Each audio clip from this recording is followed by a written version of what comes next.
everybody on mute. Oh, can't wait. What's up, y'all? I feel like it's been too long, even though it's only been like 2 weeks. We've been so consistent. Like, oh my God. We really have. We've been doing it in 2025. Clap for your girls. Clap for your girls. Okay. And we on camera. Like, come on.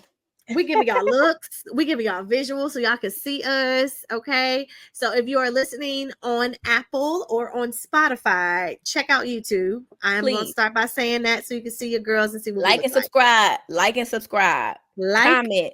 Subscribe. Comment. Thumbs up. And we know y'all listening because we get text messages and DMs. Yeah, so subscribe. We do. And we kind of answer them. More like answer them. So keep writing us. Answer. Y'all talking to me if y'all write something. It's me. It's your girl. I'll answer you. I sure am. But listen, in the spirit of the opener, we cannot be remiss to mention, first of all, we're going to do a Black excellence for a minute. Woo, because Black History Month. It's Black History Month. It is Black History Month. You know how your girls feel about Beyonce. Woo. This woman who we have already had several conversations about when it comes to the Grammys. Yes. And how she has been played, even though she has the most Grammys of a female artist. No, of any artist. Of any artist. Okay. Mm-hmm. Let me say any artist. Any artist. She had never won Album of the Year. Mm-hmm. We as viewers and as fans have been snubbed for every album that we felt like she deserved the award. I'ma say mine. If any album for me, because this one came before all the other ones that I also felt like deserved it. Self-Titled. Yeah, that should have been her first album of the year. Absolutely. Yeah, we talked about why, and I'm sorry, y'all, I'm pointing because I'm passionate. It's okay. We talk with our hands. I'm passionate because you too talk about Self-Titled changed the game. It did. This girl worked so hard. Not only did she put out music that nobody was doing in different kind of genres, even on that album, but she dropped it without even giving us a date in the middle of the night. Girl, like a thief in the night. Like a thief in the night. We didn't know what album was coming. We thought she was like half retired. Like it had been so long. We thought the girl was retired, baby. We thought the girl had a baby and said, forget y'all. She had a baby and left us. Yeah. So then we said, wait a minute, this is not visuals for every song. So not only do I need to listen to this album, but now I'm up till 3:00 in the morning, gotta work because I'm trying to look at the visuals.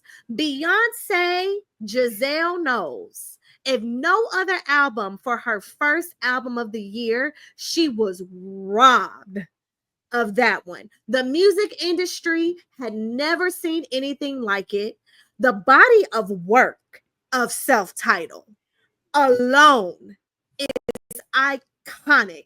That is still a straight play. Okay. Then she had the nerve to get even more poetic and more artsy. It was like, you know what? I'm gonna get out of my R&B bag for a minute. I'm gonna give you my business. And I never do this. I'm gonna give you but my marriage is something right now. So I'm gonna give y'all some tea. Woo. And with that was birthed one of the most influential albums. She got a Peabody Award. Our time. Come on. Yeah. Speak on it, y'all. But you talking about genres? That was genre. She gave us country on that. Like she gave us country. On there. She gave us rock. She gave us alternative on there. R&B on there. Everything. Spoken word. I'm going to keep saying visuals. I remember she gave us a opening, movie. The poeticness. That was HBO. Just to the point when Adele won Album of the Year and cried. She was like, I don't deserve this. This ain't right. This is not when somebody get up there and win the award and say, I don't deserve it. Mine. Like, why did y'all give me this? Yeah. half of all of my Black girls who've been through something, this album meant more to them. King. She said, "How I make my black friends feel, how I make me feel, but how I make my black friends feel." Feel seen. And then to look at her in the face and be like, "Girl, I know this was yours." Beyonce, you have always been so eloquent in how you took the news, even though I think you deserved this award for many other albums. And a lot of people go back and forth. There's a little controversy of this album as to this one being the one that you got this award. I'm going to say, because it's Black History Month, I'm calling reparations. I don't care what That album part. it was. Yeah. Give me my things. But this is my thing. Hold on, pause on that. Because people got to understand, yes, this might not have been Beyonce's best album. But out of those albums in that category, it was the best album. Yeah, regardless. So it's like people saying, "Oh, this is." Just I don't know, because here's award. the only thing that I will say. Did you hear the other albums in that category? I did. The only album that I would say I was a little shocked that didn't win, and this is just me trying to be unbiased. Please don't say Taylor Swift. No. Billie Eilish was iconic. So that album was. But I thought she only had a song. I didn't remember her having an album. I'm being racist, so I'm not finna rock with her. But this is what I will say, and this is what the people are saying about her. I don't understand why she expected to win Album of the Year when you couldn't even win Best Pop Vocal Album, baby. Sabrina Carpenter won that. Got you out of here. You didn't get any other category. So all of us. Are we talking about the Grammys, or are we just talking about Beyonce? Because we talking about the Grammys. We just finna. We're gonna get into the Grammys. Okay, hold on. All right. But I just, in the spirit of our opener, Black excellence goes to Beyonce. Beyonce Giselle knows Carter because after 99 Grammys, she finally got the one that matters. That matters. Literally, that matters. Give us our retire now. I don't even care. No, come back and get another one. And she got the people talking. She got people talking because for all those country music awards, she was completely shut out. And so was Shabuzi. Like all those Black artists who were actually doing things in country music this year, they got completely shut out. But so many people online, like, the racism is coming out. It's crazy. Like, oh girl, it's I had to like unfollow some people. Like, oh, you racist. Like what you say? Like, it's one thing if you say, I feel like Taylor Swift should have won because I thought her album was better, and that's fine. I'm cool with that. Taylor Swift wasn't even winning in her own category. She didn't win anything. She did not win anything. She was gonna have a good time, and that's literally it. She wasn't and she did. But I to present Beyonce with her award. It's one thing to feel, because art is subjective, of course. Of course. Yeah. So it's one thing to feel that there was a better album for you, but to go into the racial side and discredit Beyonce, I agree. Black and all, it's like, okay, now you're losing me. Now that's fine. You think that, in your opinion, Billie Eilish had the better album. I didn't say I think she had the better album. I said I do understand. I think it was a big year for her. And I will say Birds. Just hear me out. Birds of a Feather. And then what's the other one on that album? That's the only one I know. That's the only one I know too. Yeah, I thought it was just a single. I didn't know it was an album. Y'all know more than me because I didn't even know the song. I do love the song. It's a great song. The song is amazing, and Billie Eilish is an amazing artist. It's a beautiful voice. To your point, I just need to sing. I'm tired of this. I'm gonna be real with y'all. I discover Billie Eilish new music every Grammys episode. I don't know what that girl's talking about. But it goes back to the argument. The Barbie song. Okay, y'all. Okay, stop. It goes, we'll talk about the Grammys, but it goes back to the point of Beyonce's body of work and how hard she worked on this album. She let other country artists be seen, and writers, not even just the artists, but like the writers and the producers. Like, she's always bringing people in, and this is why I think her blessings are here. She deserves her thing. She gives back to her community. Yes. She speaks and uses her voice and platforms. Yes. Beyonce, congrats to you. You are our Black excellence. Keep shining, sis. We're going to always support. We'll talk about this concert and this Chitlin Circuit because people clearly don't know what a Chitlin Circuit is, which literally means places where Black people could perform, and which is why they were small. Yeah, it's not meant to be a world tour. For those who don't know, guys, it was a network of venues that Black people have no Chitlin Circuit is. Hold on, but she missing Memphis, and we Memphis or you Nashville. know what I think? I think she said. I think she said country music, Tennessee. You won't see me. Thank you. I'm not putting no money in y'all pockets. I ain't country. Nashville ain't getting a dime of the influx of money that I bring in. To me, Memphis is Black. But Memphis don't have a stadium. They don't have a stadium for it. It can't couldn't she perform where the what are they? The Grizzlies play. That's an arena. Make it small. No, that ain't big. That's not big enough, y'all. Make it small. I don't care. Just that little city right there. Make it small. Since she did stadium tours, to be honest. Yeah. I just listen. Beyonce, can't wait. I don't know if I'm gonna be able to attend because it's such small showings. And then Marla, you ain't come to the Northwest, and I don't blame you, girl, because there's a lot of white people on my side. Yeah, she ain't come over there at all. But sis may be willing to travel. I don't know. We'll see. She'll be in California, LA, right? Yeah, LA. She'll be in LA. And Vegas. Yeah, in Vegas. Yeah, but all the celebrities gonna take up them tickets. But in we're talking about Black history and her winning. Linda Martell got a Grammy because of Beyonce, man, and that was the original Black woman in country that they kept keeping her out, like this, in the 60s, right, or something like that. Yeah, like this was just so monumental, and just even talking about Black history, the fact that no Black woman or Black artist, I think at all, has won Album of the Year. Never, she's the first. Yeah, Lauryn Hill. It's only 4, and the 4 is Natalie Cole. I think it's Houston. It's Whitney, my girl. Lauryn Hill, and now Beyonce. That's insane. All the artists that we have, but that shows how broken the Michael Grammy Jackson system is. It just shows you how broken this. I mean, Thriller alone. Hello. But it just shows you how broken it is. Like they never got album money. Like I don't get it. Doing. It's just a part of like what this year is teaching me. We keep trying to be a part of spaces where they don't want us. So at some point, yes, we can fight to create the space, or we can make our own space. But that's I think whole nother conversation. But I feel like that's where Beyonce is now. I feel like she's at the point, and you can feel it too within her. It's just like, girl, I don't care no more. That's really why she was so shocked when she got a country album. She was like, she wasn't expecting it. Oh, that clip is so iconic. That is such a good meme. It's my favorite meme now. I am in love with that meme. She got snubbed from the CMAs, right? And those awards, only country music people voted for that. So she thinking, ain't no way I'm winning this. They didn't want me at the CMAs.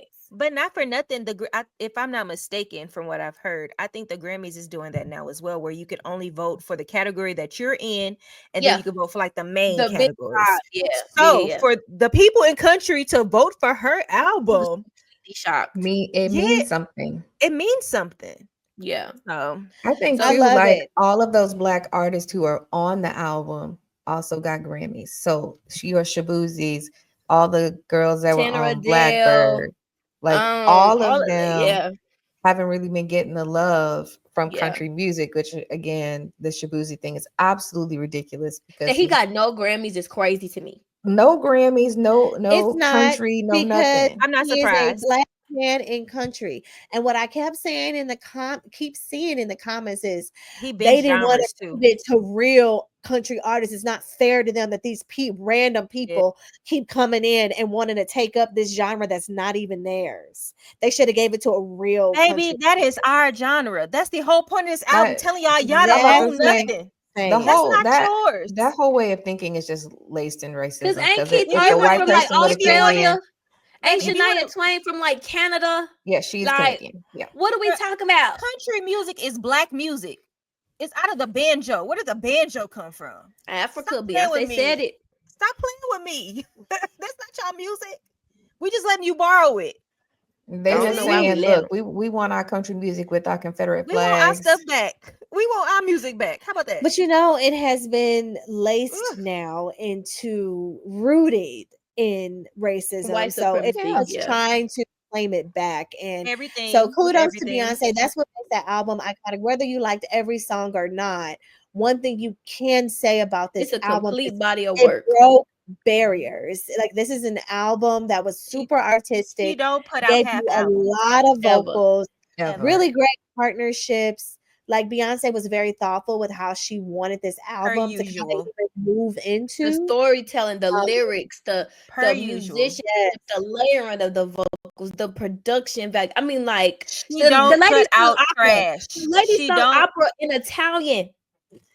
Like, she don't put out trash. She does. 16 Carriages is still one of my favorite records on that album, and I can't explain what it does to me when it breaks down and then it comes back and then and then it's like a mantra, and then it's just like Beyonce. Lately, it's been Protector for me. I don't got no kids, but they be making me want to just. Oh, I love Protector. I told y'all that's my kids. I ain't got no kids, but when I heard Protector, I be want to break down like I gave birth. Like, oh.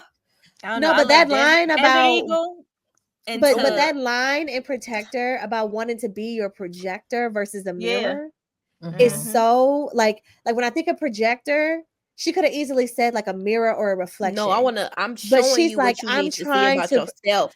Baby, that song for me lyrically, it's like it teaches. I don't know if she wrote it. Reminds me. She know what she doing. It reminds me of what a parent should be. Yeah, how we should just. This album is just such filled with joy. Congrats to her and Miley Cyrus who has to have a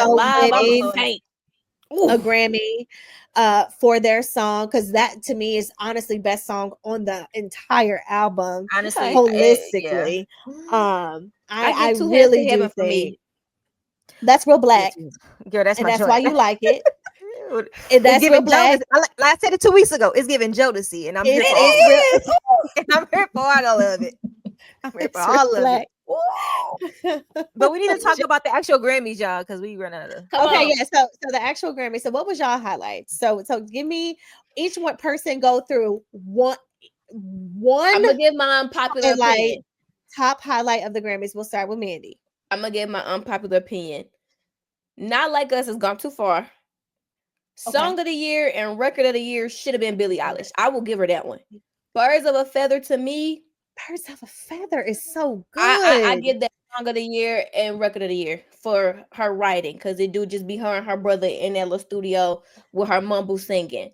But it was a great song. Shade. And they do have a weird relationship. I really too weird for me.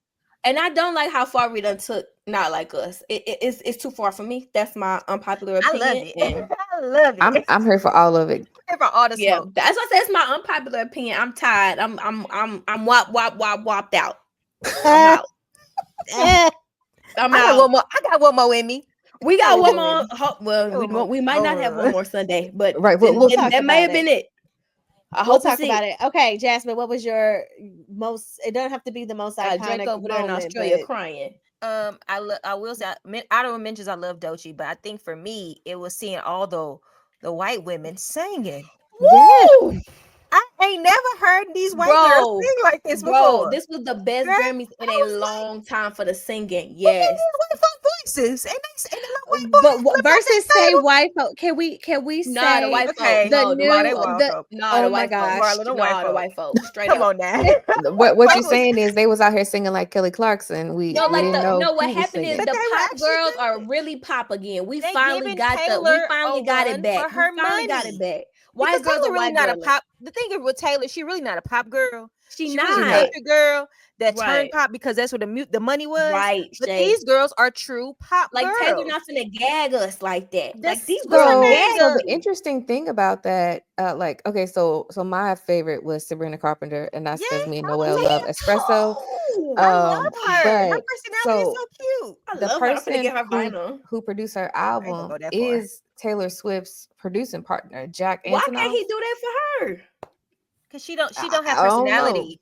I'm sorry, but that little what's it? I'm out too late. Yeah, that's a Negro song, and I would have heard Jess Sullivan sing that. Like I just. Side note, speaking of honorable mention of the white girls, that Chapel girl, me and Ramon been singing Pink Pony Club. Hey, we was jamming the Pink Pony Club. Okay, hold on, y'all? Can I correct us?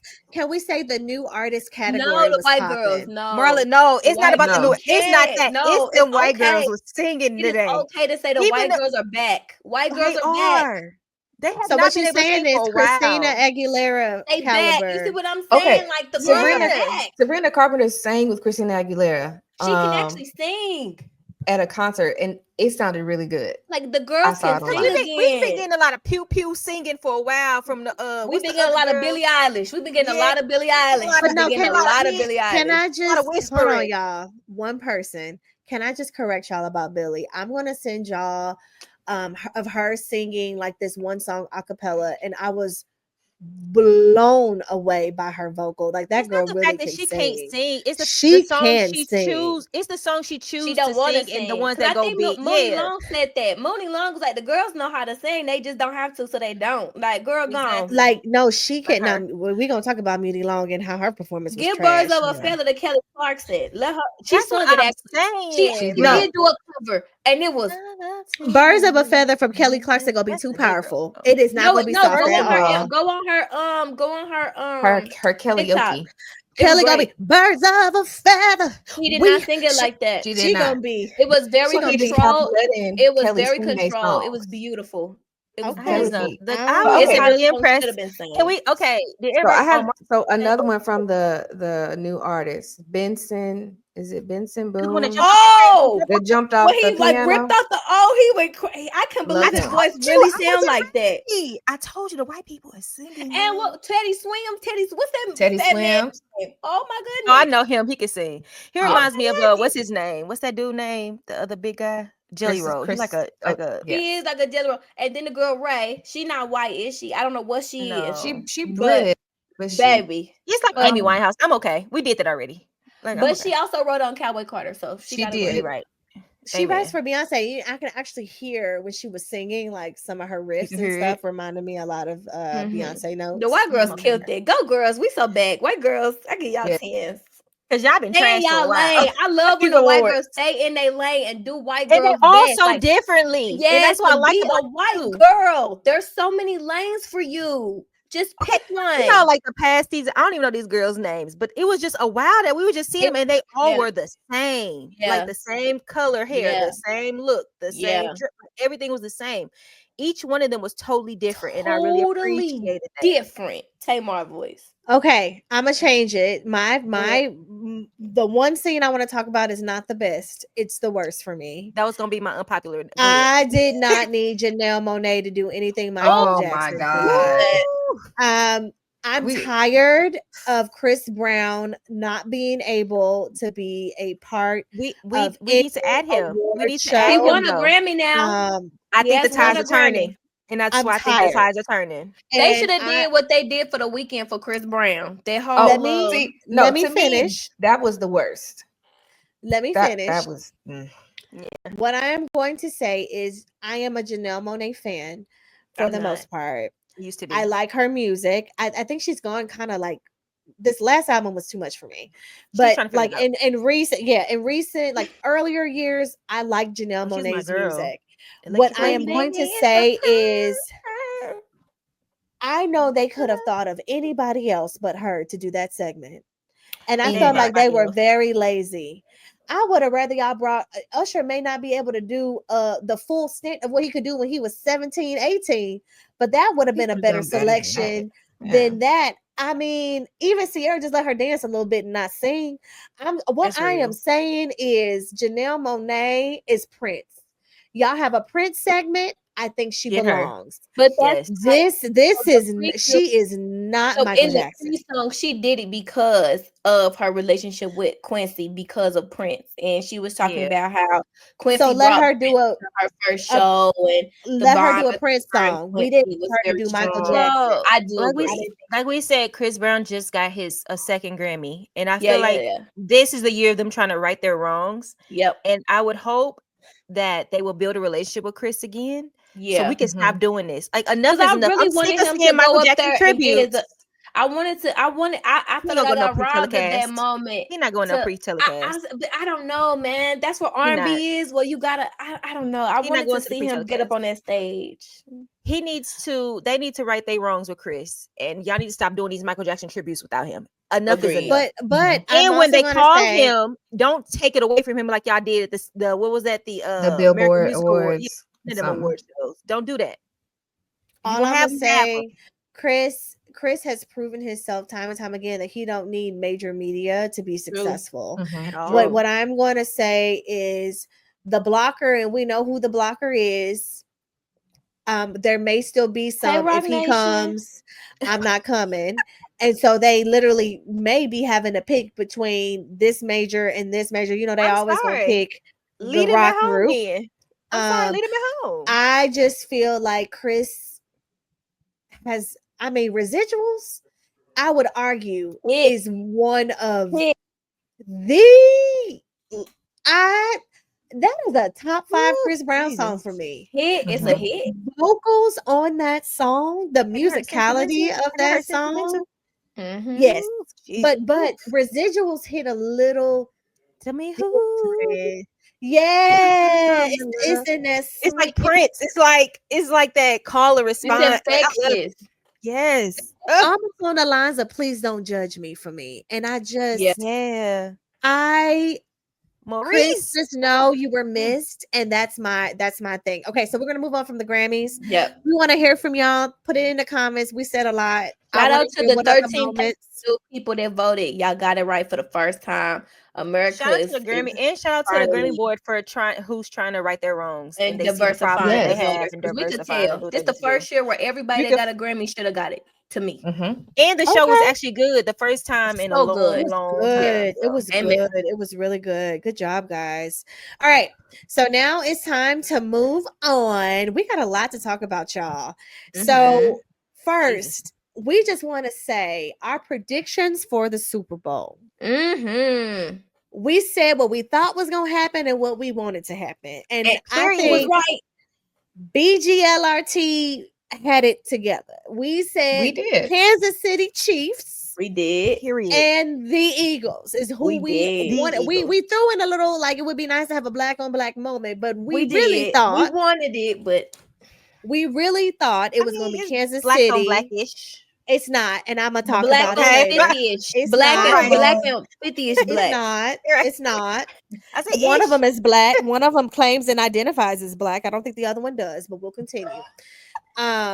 So with that, we're gonna let this segment be led by Miss Shantae Shay, because Shay is going to bring to us not only clearly the Super Bowl prediction as to who we think is gonna win, but we're gonna get a little bit deeper into the sports side, because y'all love that so much. Thank you, Jesus. You know, we love us some sports. Okay, so today is when we're recording this on Wednesday, right before the Super Bowl. Right. Okay. So we have the question: are y'all ready for some football? Because I am.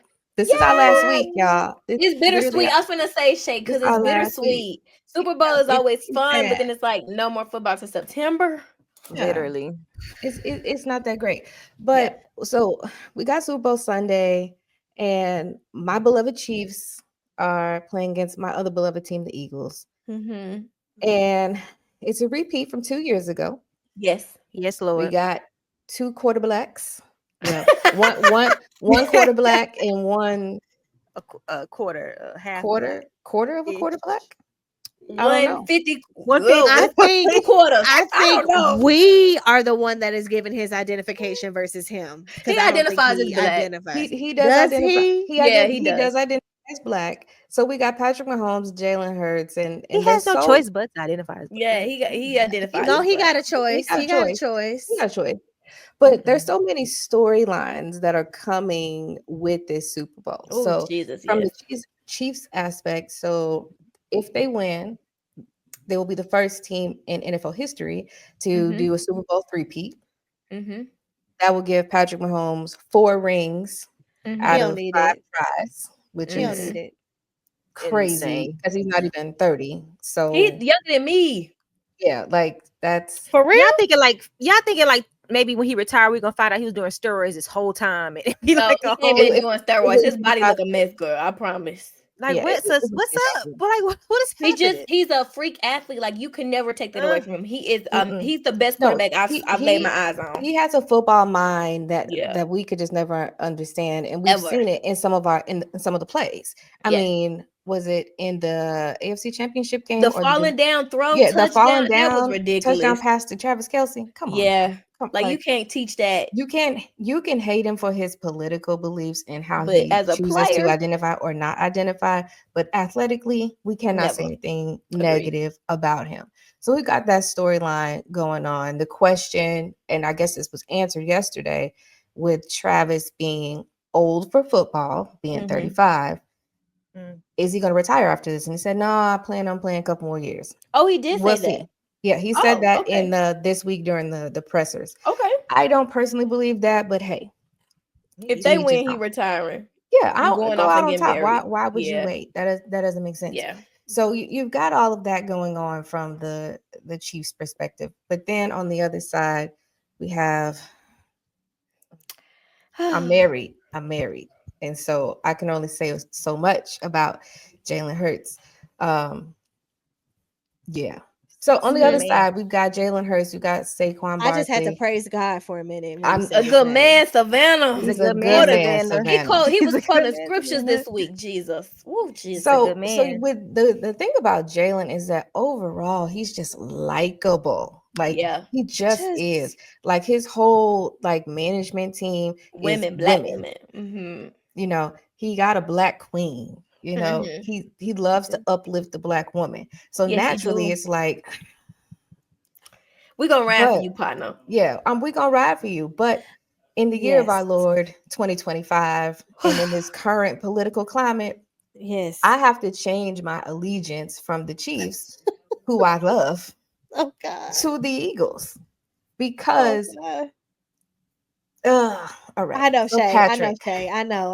They're finally coming out, and they are. It's all right, Shay. It's all right. It's hard. It would kill me. I get it, Shay. I don't know how to. It's very difficult for me. It's hard. I ain't even gonna lie. Well, you can say it because it's in publication, so you know. So months ago, Mrs. Mahomes, the wife, I ain't gonna put her name out there. Mrs. Mahomes was out here liking these Trump tweets, and then of course Trump saw that, and then they all in cahoots. Yep, and he's going to the Super Bowl.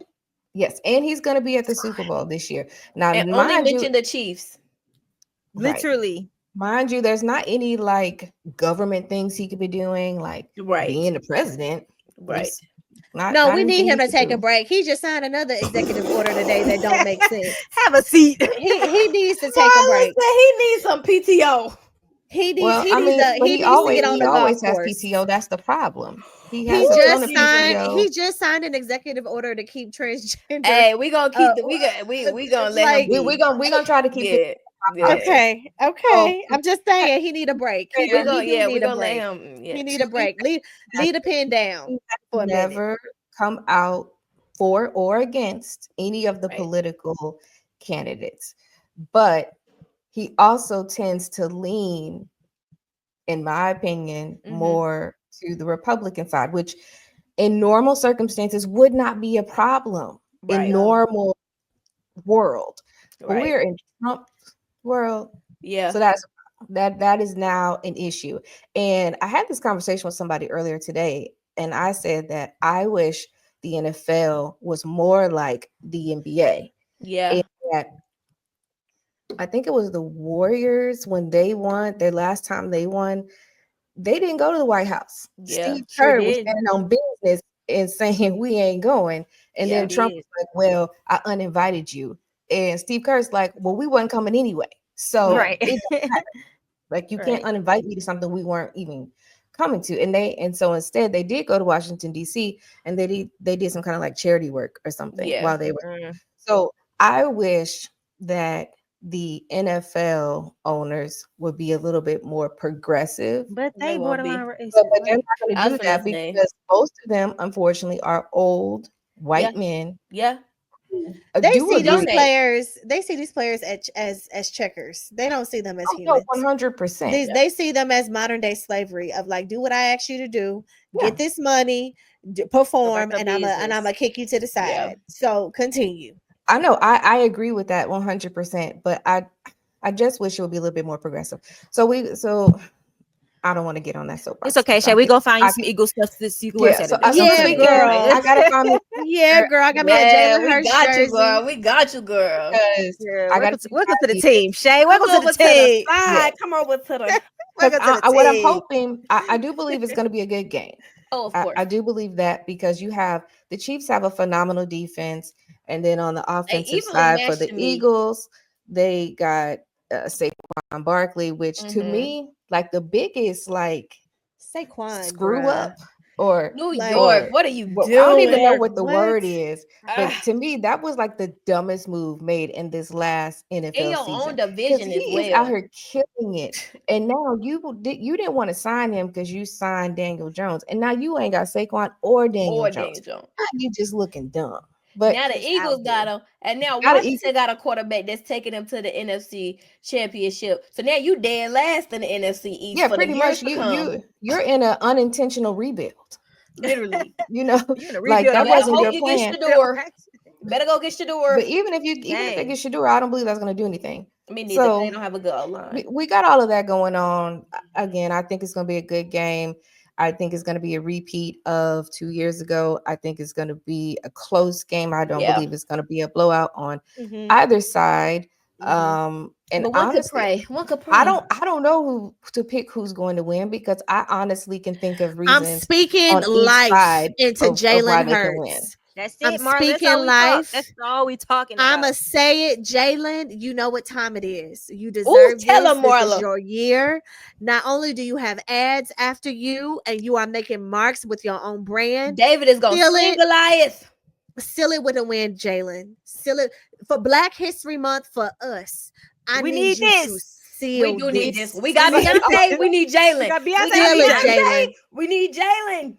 Well, that's real. We need this. It will be a great storyline, right? So I came back. I battled the same team. I beat them this time, and I stopped them from getting the three-peat. Like I'm that guy. And then I'm about to go home to my Black queen. Like, and kiss your beautiful fiance. Because he hurt the world today. So today he gave a shout out to his Black queen. And it hurt our hearts. I love it. I ain't gonna lie. It hurt our hearts. Let me find out he already married. He said to the missus, let me go look on these marriage certificates. I'm finna go to the state of Pennsylvania and I'm finna look up his name because what you saying, the missus. I can actually see him getting married at their house. Yeah. In their backyard.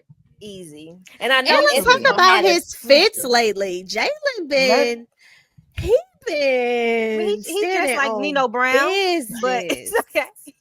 Hey, he dressed like Nino Brown and put a 55 on somebody in the NFC Championship. He did. And Nino Brown is blackity black. So he black. It don't get no more black. All I needed him was that's all I loving it, Jalen. Jalen, listen, you got fans. Let's even talk about. We gotta give a shout out to Mr. Gilly. Because Gilly be giving Gilly the king. I love Gilly now. Gilly Kid is my dude. He hyping people up. You know what people been saying though? Hype. People been saying y'all not like so on TikTok. It's this very famous guy now named Bubba, and he just like a loud college kid that just really be turned up. And everybody's like, between Bubba, Gilly, and Abbott Elementary, come on, man, the Eagles gotta win. They got and they to asked win. Jalen, they asked him, they said, if y'all win, like, would y'all go back on Abbott? He said, we would have to. I mean, it's only right. That episode, y'all, I never fall. He's like, I'm the Prince of Atlantis. What he say? I'm the Prince of Atlantis. Like, boy. No, better yet, wasn't that the episode where like somebody got proposed to it? They did it in front of him, and it was real awkward. He was like, and it was like, oh, it was the teacher, and she was like, yeah, she was coming like, on it. And it was like it was like was Kelsey? Jason was on there. Yeah, that was good. That was cute. Listen, Abbott, shout out to Abbott. This is Black History Month. Like it's just so much blackness, man. And we in NOLA. They in NOLA. Like, come on, man. Are we gonna so now we gotta move to. So let's move to Kendrick. Let's move to Kendrick. If we're keeping it black. Okay, so I want to give my unpopular opinion before we talk about Kendrick in reference to these Super Bowl halftime shows. I like pop music. And I feel like we need to do a mixture. I do agree. It's been a lot of black. Instead of just one artist. I've been enjoying my black self. I don't know what y'all talking about. Like so a couple years ago when it was Coldplay, but it was Beyonce. I don't even remember Coldplay because it was Bruno and Beyonce. That was a Beyonce and Bruno show. And that was it. I love Coldplay. They ate that up, man. Chris Martin, he ate that up, man. You know, listen, they did that. I'm with you though, Shay. I do think it should be a celebration of music. Because the Super Bowl brings so many kinds of people. So I think of a halftime show that gives a little bit of everything, versus all of one thing. So I do think that's something that they should consider. Because even Katy Perry with Missy Elliott was pretty dope. That was like good. I'm gonna say, them kids didn't even know who Missy Elliott was. Them kids was like, Shakira and J-Lo was good a couple years ago in Miami. J-Lo was not, and Shakira was not. Okay, well, everybody would have liked it. Shay, me and you agree on a lot of music takes when it comes to all I'm gonna say is this. There were so many years that we had to sit through a whole bunch of stuff that we didn't like. That's true. It's y'all turn. That's true. I'm sorry. True. Okay, it was so Black History Month. Go ahead, yeah. We sat there through a whole bunch of bands we ain't heard of, and that we like. The white folk went crazy. The white folk went nuts. All I'm saying is, we were just thirsty to get a Justin Timberlake did it in 2018, and I was pregnant, and I had to sit on the couch. I couldn't get up like I wanted to. And Justin Timberlake had a really great show. I don't remember all the white people.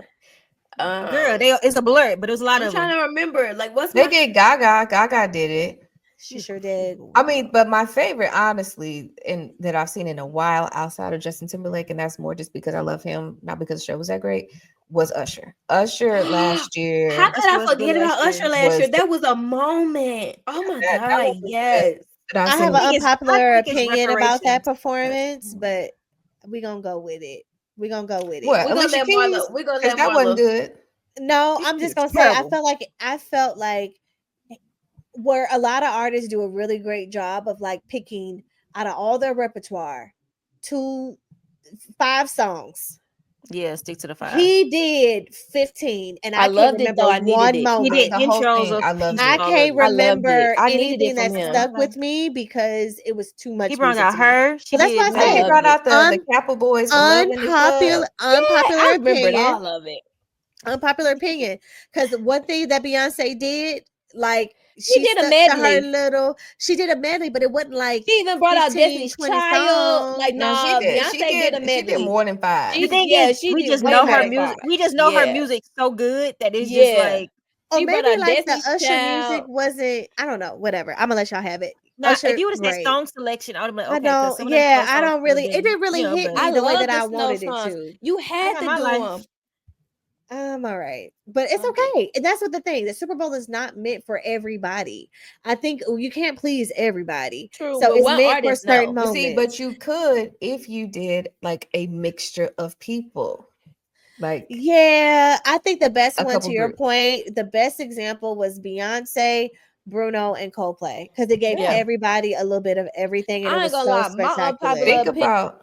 Then Mary J, Dr. Dre, and all that, they could have kept that mess for me. That was 100%. I didn't even. That for me. Y'all crazy. I didn't like it. I didn't like it. God, they I like I was two-stepping in the house. Oh, they could have Kendrick kept came that out. one. Oh no, Baby no, Kendrick came out with No, his they little could have blonde kept hair. the LA Cause you one. so hood, girl. Cause you so I loved hood. it. I hated that I one. did not. I hated that Lolos, one. girl. That was I was my in the house unpopular opinion. jamming. I hated Think that about one. if they had like maybe like Maroon 5. I like Maroon. With Cardi B. Cardi B. Okay, I like they got a Cardi. song together. They have a song together. That would be Yep. lit. Other artists. Like if Yeah. you put them three together. Sabrina Carpenter. And Bruno. No, Bruno, because Bruno and Cardi got music He got to together. get off that booger sugar allegedly first, and then we Allegedly. But he got up on that Grammy stage and sang down. Allegedly. He got up on that Grammy stage and sung down though. Because one thing, a lot of cocaine heads can but still I love sing, it though. I love cocaine music, so I do. Them. You go get you some vinyls in the 70s. You hear it in their voice. It was so good. It's acid. Whatever they was on. Why people make good music when they on drugs? We do not believe in drugs. We're going to say that for the record. But for the creative process, we do not believe. This podcast do not believe in the influence of drugs. What we're trying to say is we don't want y'all to be out here going on no ayahuasca trip. You know, right. Out we here don't want you to turn out like Kanye. However, but Kanye is a musical genius. So, I mean, this was like it depends. It's a touch base. It's a person by person base. Case by case. It's a case by case base. It gets me. So we're gonna leave it alone. All right, next subject. Yeah. But all right, next speaking subject. of halftime, no. Speaking of halftime, we gotta talk about Kendrick. So the news is, and I knew this was gonna happen. Putting on my job hat, clearances when you do cable networks. Okay, it's called Class A networks, and Fox is one. When you do anything on any of those networks, it goes through a plethora of screenings from lawyers. Okay, not just people that just watch it and say, oh, of course you have like the executives and PR people that might tell you like you shouldn't do this or that won't be a high risk. But once them lawyers get their hands on something, 9 times out of 10 is gonna be a no. And so the rumor is, we don't know if this is true or not, but there has been a report that allegedly Kendrick might not be able to perform Not Like Us at the Super Bowl because of the allegations of, y'all are what the record is about. Basically the whole entire premise of the record. Basically, I mean, is it the whole entire premise? Yes, I feel like it's just one part. Yes, no, the whole entire purpose of the record is you're not like us because you do these things and we heard you do these things, and the thing that we heard you do, you not like us because we don't do this. Even though TDE got a weird case right now, but no, they do. Yes. So Top Dog said that ain't got nothing to do with us. That's some BS. Oh, of course they're gonna say that. I'm just telling you what the man said. I get it. I hear it all. But he PG Lang too, so I'm gonna say he TDE. So yeah. So basically, the premise of the song, the lawyers have been going through the lyrics, and 9 times out of 10, they're gonna say, we won't be able to allow this to be on the airwaves because we cannot indemnify ourselves from future lawsuits from even the FCC. Like the FCC might be like, all right, y'all going a little too far here, and give them a claim, or Drake or UMG or whoever could possibly sue them. So most networks, especially a network like Fox, who just paid $1 billion or $2 to somebody for voter fraud, their whole voter fraud situation, they just paid out $1 billion or $2 billion. Okay, so they're not out.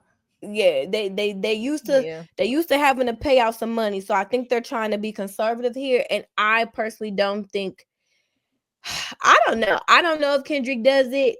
I mean, if they explicitly tell him he can't, he would be dumb to do so. I mean, think about Justin Timberlake and Janet Jackson. You can get banned. Things can happen. You could get sued. So I think it's an interesting take though, because when he did it 3 years ago, so when he performed with Dr. Dre and them, so he did all right. And in that song, they said, he literally says, and we hate the popo, want to kill us dead. That song is crazy. But let him perform that, but then he couldn't say he couldn't say popo, basically. basically blurted out. Yeah. So, which is fine, I think they should do that. But the issue there is, from what I read on the article, is that they watched what happened with the Grammys and they cut out the word, and it's a catchy song, right? It's and the crowd was Don't so loud that think about this stadium, y'all. That whole stadium. You see what I'm like? That whole stadium, like, this is not gonna be able to be bleeped out, blurted out. They're not. I mean, I don't feel like that part should be unless they don't play that part. Don't play that part. But the stadium is still going.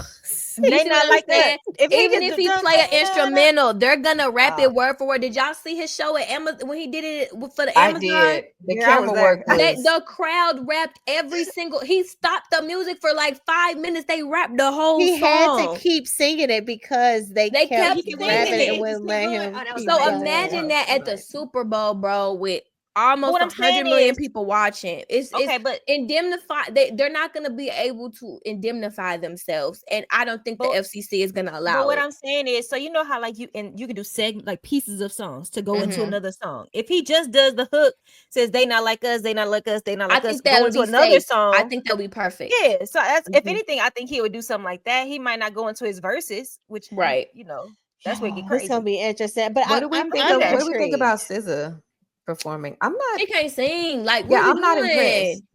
I don't really want that. Don't say she can't sing. She cannot. Oh, I like SZA.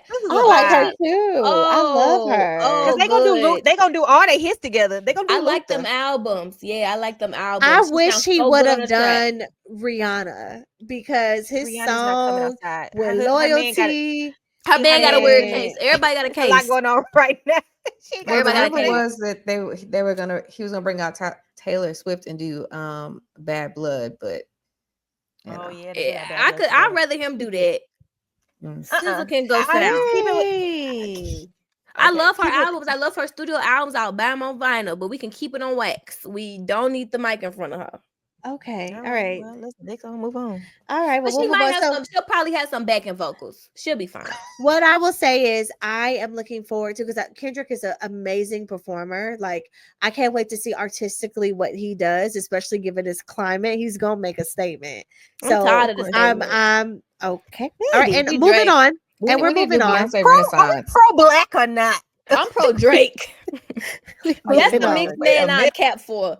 That's the one mixed man that I would cap for, because y'all got him. So Mandie took it too far. So Mandie, I think since you are speaking, let's go ahead and shift to your, I would say, Black Girls Love Reality 2 segment of Mandie in these streets. Because Mandie had another moment where she went to the Carlos King live show with Heavenly. And so we're going to let Mandie talk a little bit about her experience, what she saw, the conversation, the tea, all the things, who was there, the shout outs, because she got a shout out. I did. We want to hear. So, y'all know the last time Carlos King did his live show, he did like a tour with a bunch of different people, hit a bunch of different cities. But last time he came to Atlanta, it was with Tamar Braxton, and it was good. It was fun, but the Tamar part, I just kind of would have kept. I mean, it was a good little interview, but I was there. I wanted it to be like his Messy Mondays that him and Heavenly do. Like, let's get into the tea. And so I think he heard the people, especially the people in Atlanta. And he brought Dr. Heavenly this time to have like a Messy Monday. So I dragged my friend Gabby along with me, and we had a time. Let me tell you, we had a time. It was packed, like sold out. He had meet and greets. I wasn't going to buy no meet and greet ticket. I ain't taking it that far. Like, meet and greet is for Beyonce, if she ever do one, you know. But everybody was there. It was packed. The energy was great. He came out, Chad, with these Louis Vuitton cowboy boots. I was just so weak by that. Like, I was just so I can see Pharrell in them. That's why I was like, didn't Carlos just had them? Yes, Carlos, yes, he did. And a Prada denim shirt. Like, he was not, and he's skinny. He looks very good in person. Like, he's trim. You know, he works out a lot. Single. He eats clean. He's single. He's single. Okay, he's single. Okay. All right. He got that revenge body. Yeah, he's very single. And yeah, he did shout me out, y'all, in the middle of the show when he first came out. You know, he greeting the people and he stopped the show. He's like, "Oh my God, you are so gorgeous!" And everybody just turns around. And I'm like, "Oh, so you talking to me?" And then he asked me if I had any good gay friends, and I was like, "I don't got none for you. I'm sorry." Mandie, you dropped the ball. You could have had a whole other conversation. You could have had a friend, bro. You are. I would have made somebody up. You could have used some of my friends. You could have said my friends. You're right. I could have put somebody on. I was put on a spot though. I was put on a spot. I should have just pitched him a show, like, but I got some young friends here you can shoot. That's what I should have said. But anyway, Carlos, I see you. I DM you. You always write me back. So we'll talk. I'm going to pitch my show. But baby, let me tell you something. This show was so messy. The Messy Mondays was messy in Mondays. So Dr. Heavenly was there. She was the main guest. But Dr. Jackie also was there in the crowd. Dr. Simone was there in the crowd. Audra was there. Audra, the attorney. Yes, that fought Toya. I'll get into that later. I'll get into that later. So bad. Dr. Alicia was there. The friend of from last season. That's great. And Dr. Mimi was there from this season. The new girl. I don't even remember her. The new girl. The new girl. Got it. I like her. I like her too. She was really nice. Her. Okay. So they were all there. And also, this gonna sound insane to say, but Marquez from Love and Hip Hop. I'm not Love and Hip Hop, Jesus. Basically, Love and Marriage. Right. From Love and Marriage, husband was in the crowd. He had somebody in the middle of the show say, "Marquez is here. He back here." Is Marquez girl's love interest? Husband, the crazy one, the deadbeat. He lives in Atlanta. Yes, the deadbeat. He bought a ticket. He bought a ticket to the show, girl. He was sitting in the back of the crowd. He thirsty too. He thirsty. Yeah, he thirsty. Everybody in the crowd was going in on him. They was like, "Why you not with your kids? Why are you here? You thirsty?" Like it got. I mean, it's the truth. It got so bad. Like Carlos was like, "Okay, yeah, all right. Go ahead, Marquez." And he spilled the tea. So let's get into the tea that was spilled. So while we're talking about Marquez, he spilled the tea that, of course, him and the girl Trish still not divorced. Because she don't want to be divorced. And he said it's because she put on the paperwork that they have no biological kids. He said that is a calling tactic. And so now they got to go to court or do some other paperwork or something. Then Carlos like, "Shh, that's gonna be in the next season." So they're currently Trish don't want to get a divorce because she wants him. She really wants him to get his act together and act like he wants her. And she is bringing this man along. Poor man, because he paying these bills. It's not for him. It's not for him. He know he being used at this point. So I don't feel away about him because they still together. I just seen a picture of them having a dual birthday party. So they're filming this season. Of course, I tried to get my Melody question in. He was not trying to answer any question about Melody. And because there was a point where wait, man, you gotta say, why are you asking questions about Melody? Oh, Melody, did we talk? We didn't talk about that. Oh, shoot. Breaking news, people. Melody, not Hope. Sorry. Melody Cherie. Melody Cherie Rogers has quit the Love and Marriage franchise. Which we said should have happened 5 years ago. Yeah, hallelujah. And she finally chose peace over all this mess. And she has exited stage left. And so I just thought that was going to be like the hottest topic of the night. But then I was like, good and well, he is not going to talk about no Melody. Especially because she went off on him. Exactly. And it was a moment where he asked Dr. Heavenly, he was like, "You want to do Messy Mondays again?" And she said, "Yeah, I'll do it again because," and he stopped her. He's like, "Be quiet." and she was like, "No, I want to say what I want to say. I want to say what I want to say." He was like mouthed it to me. And she was like, and he was like, "No, don't bring that up. Don't bring that up." And she was just like, "Okay, Carlos." So he would not talk about. He would not talk about. That's her. interesting. That's interesting. Another completely shocking shocking thing that happened, but it's so Atlanta. It's so Phaedra Parks. Phaedra Parks literally sent a random white lady, y'all, named Sharon or whatever, to come to the show to interrupt the people when they start talking about Phaedra, to give the receipts that she did pay Dr. Jackie. The lady came to the stage with a shirt. They had the check printed out on the shirt to go back and forth with Heavenly. What? And she said Phaedra sent her. See, y'all be asking why I don't like Phaedra. This is why. Stuff like this. Yes. Antics. Yes. So question, Mandie, the receipt, did it show that she paid the full 50 or did it show she paid 30? It said 35 or something. Yeah, it was like 35,000 or something like that. That ain't because what she owed. That's what, well, they said that they, so okay, so let's get into it, because this was talked about, because they talked about my girl Toya. They brought Dr. Jackie on the stage for this segment. Oh, Dr. Jackie was brought on the stage. Yes. Okay, Dr. let's Jackie, chat. Let's talk. Come on. Everybody was brought on the stage. Okay, Married to Man in the House. Yes, and Audrey was brought on the stage too. I don't know why she thirsty, but we'll get into that later, because we're gonna get into my Toya girl. Because honestly, to be honest, you know how I watch What Happens Live when Andy be like, "This is the word of the night. Drink if you hear this word." The word of the night was really Toya, but we'll get into it. Jesus Christ.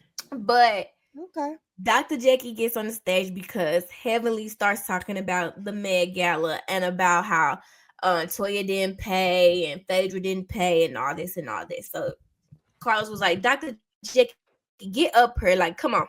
You the one that ran it, whatever. So she explained the finance situation like this. She said that when she was doing the event, all of the women were complaining that it was unorganized, how she was collecting money or getting money from people, right? And she said that everybody just kept complaining to where she told all of them, I'm just going to give y'all all y'all money back. I'm going to just pay for this. And whatever happens. We'll raise the money. Phaedra will pay the rest like she said. And we'll keep it pushing. So she gave everybody the money back. All the women then decided, oh, that's not right. Okay, we'll give our money back. So they re-gave her the money, except for Toya. Because Toya said this came right back in time for me to purchase what I really wanted to purchase with this money. And in my mind, it's already spent. So you give me back, that lets me know that you don't need my money. And I ain't finna give it back to you. But Dr. Jackie would not talk about her in a derogatory way. Heavenly kept trying to get her to talk about Toya in a bad way. And she was like, no, like, I gave y'all money back. What y'all chose to do after that is on y'all, is essentially what she was saying. So she was like, it's not like I asked for the money, she didn't pay. She paid her money. I gave everybody their money back. It's y'all wanted to redonate, fine, basically. And so the other part about Phaedra was, so technically Phaedra did pay the amount she was supposed to pay, because after the Met Gala, they raised more money after that.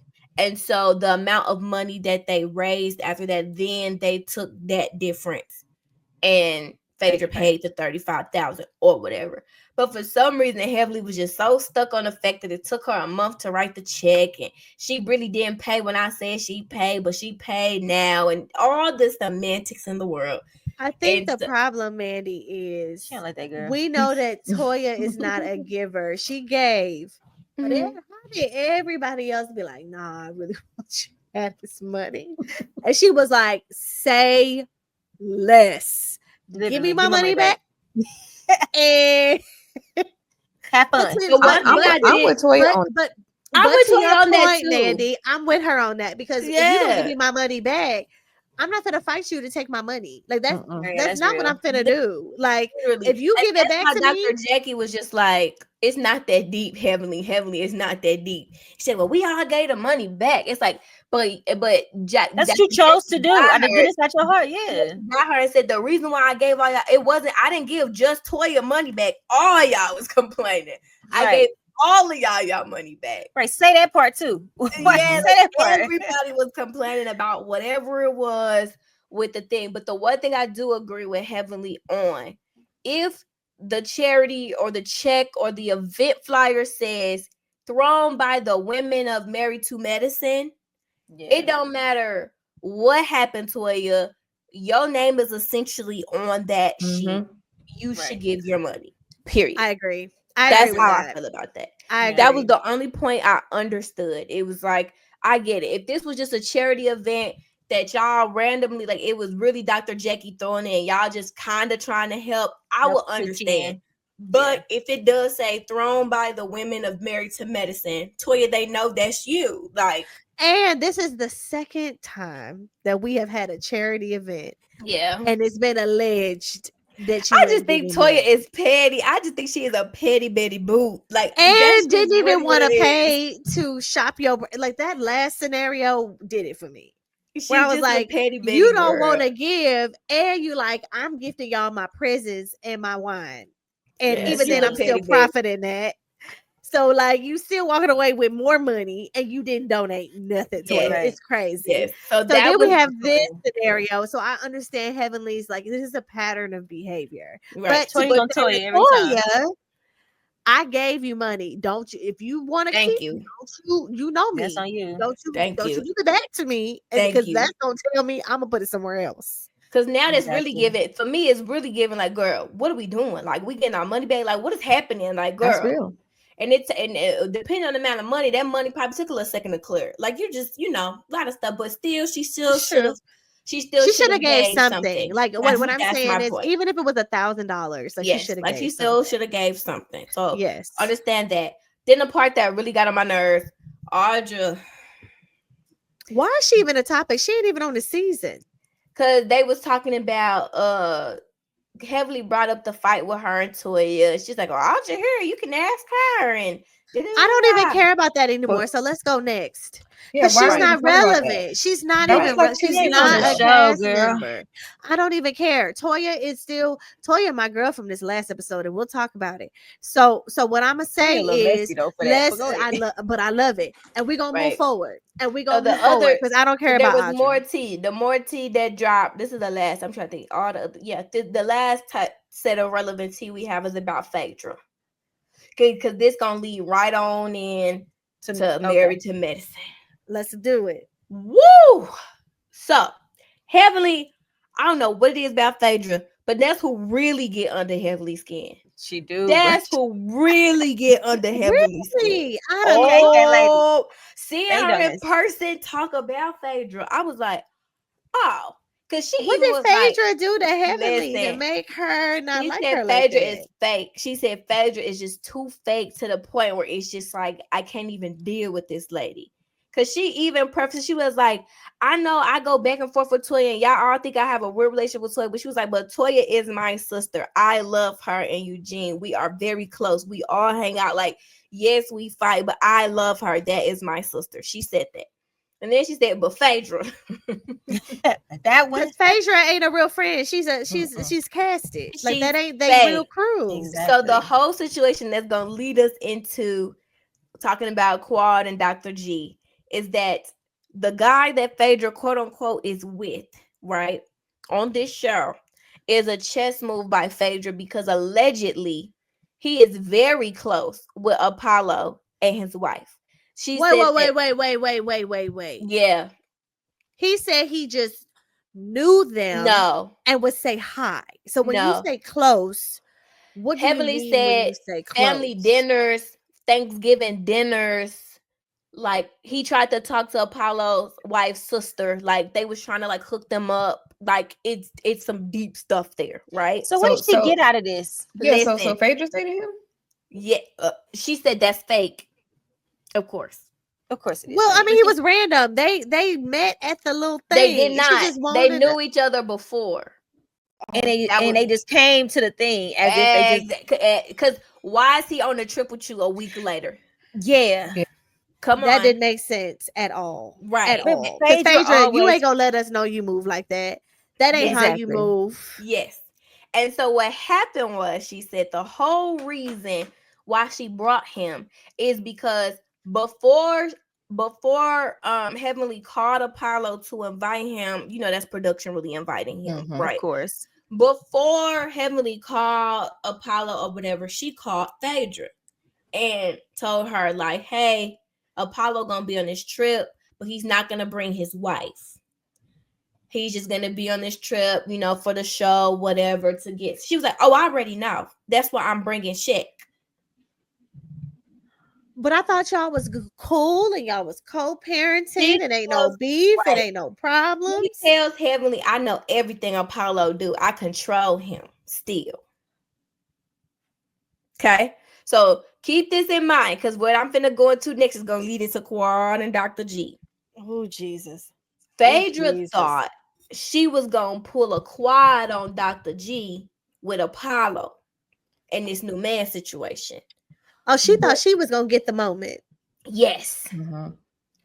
And so what Heavenly kind of went ahead of the episode, but I'm going to get the people the exclusive. Exclusive. Mandie in the streets. Exclusive. We need to give you some music.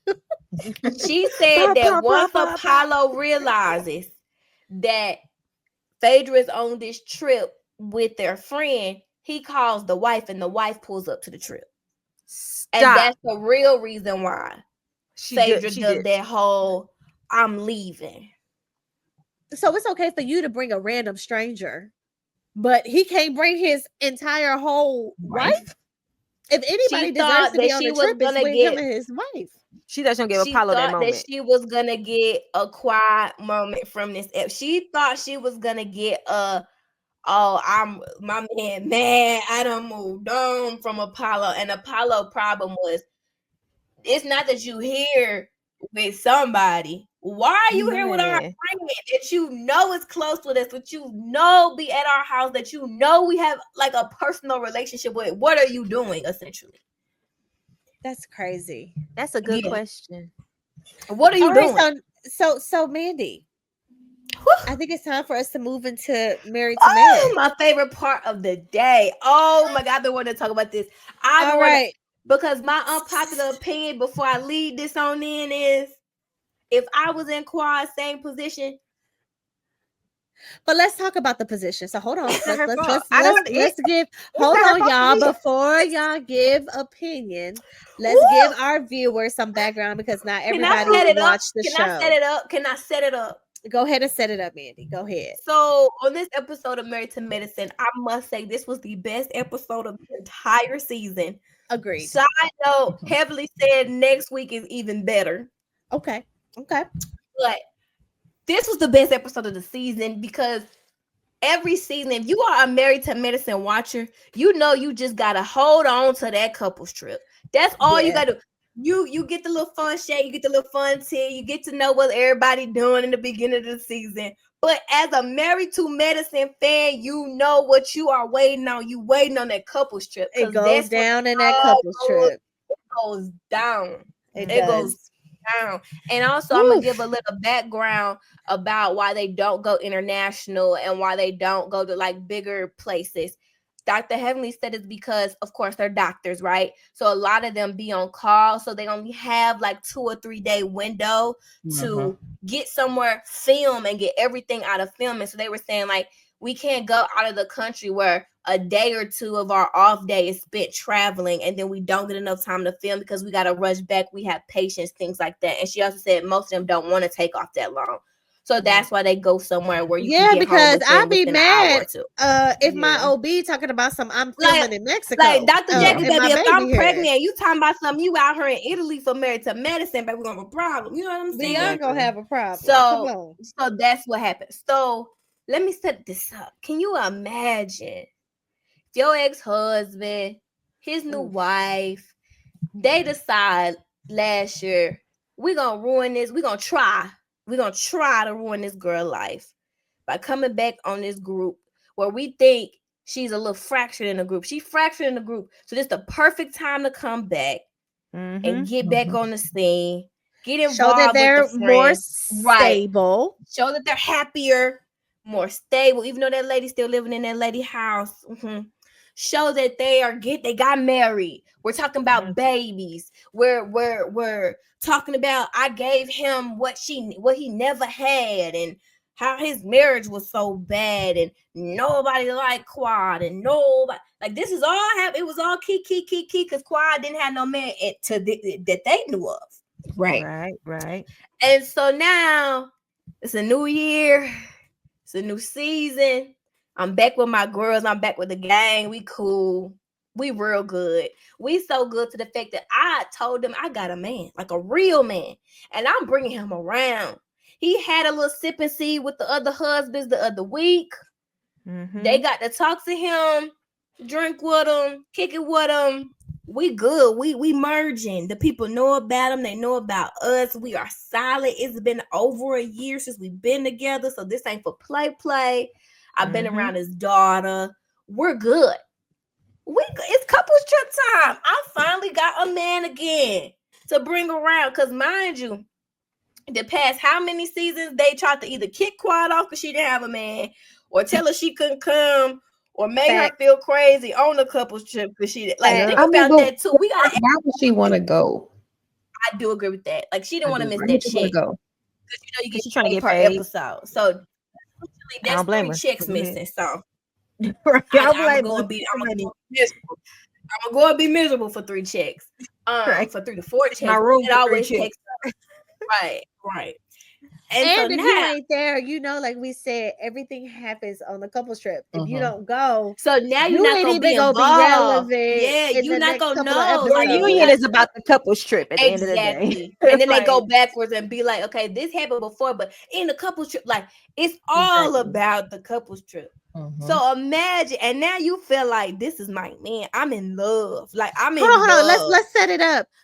You got a new man who is younger, finer, got money too. Just bought you a new car. Yeah. Okay. Yeah. And so compared to your other relationship, he is giving you the things that your other man, you complain that your other man could do. He is from our viewer perspective, so far, he seems to be more caring, more intentional with his conversations. Like you can see the love and care that he is giving her. And so it now looks like why Dr. G them is a little side-eyeing her, that she's in a very happy, successful relationship. And she ain't missing a beat. Actually, she looked like she faring out a little bit better than his situation. Because we keep saying Sweet Tea can't have no baby. And that's part of their old situation. So let's fast forward now to this couples trip and why this last episode was so crazy. Oh my God. All right, y'all. So let me set this up because I'm gonna do it real fast. Please, so we got couples trip. They do a couple of little events and a little games to kind of get everybody open and having conversations.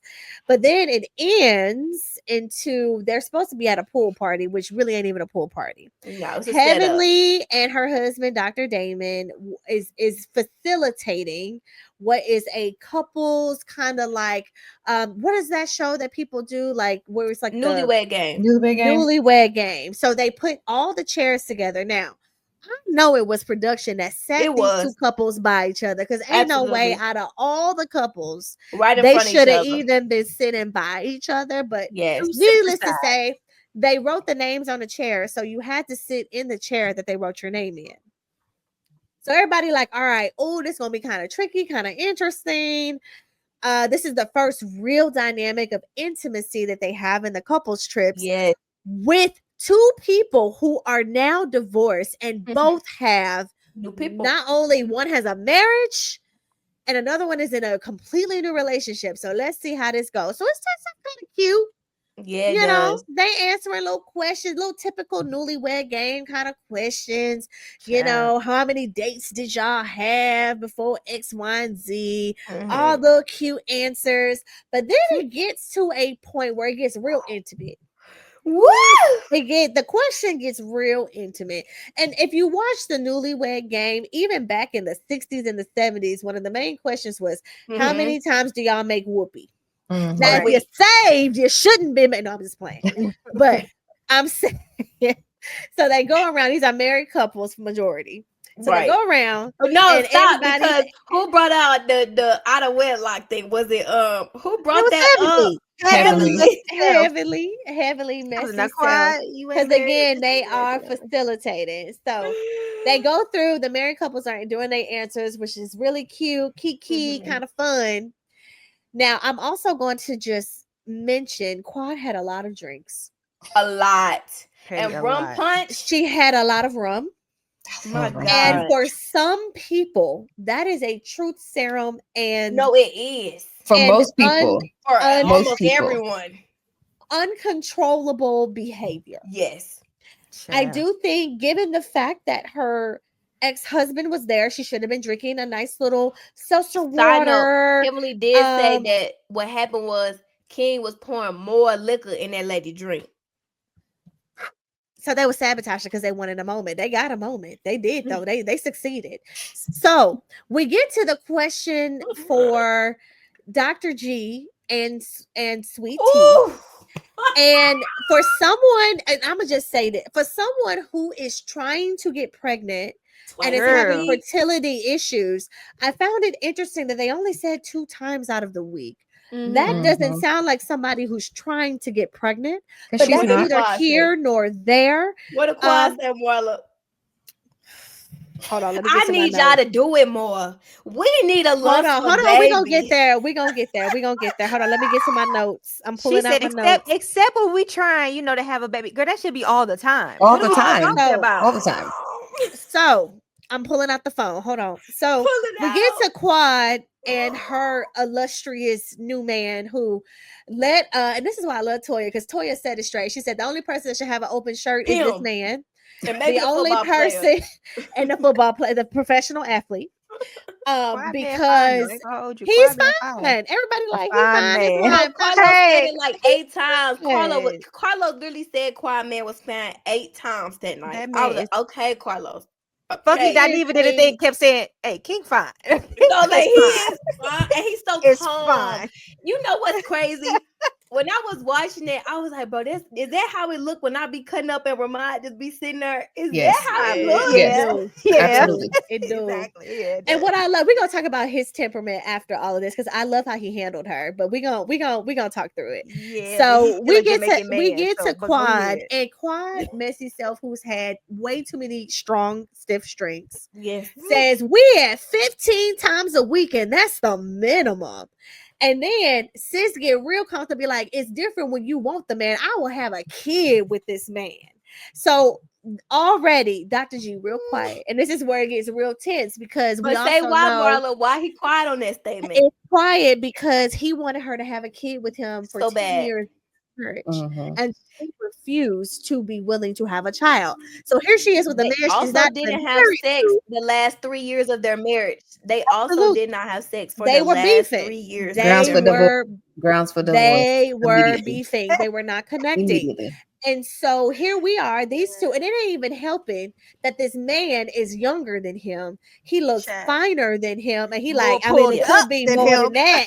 Start open. It could be more than that. Open. It's okay.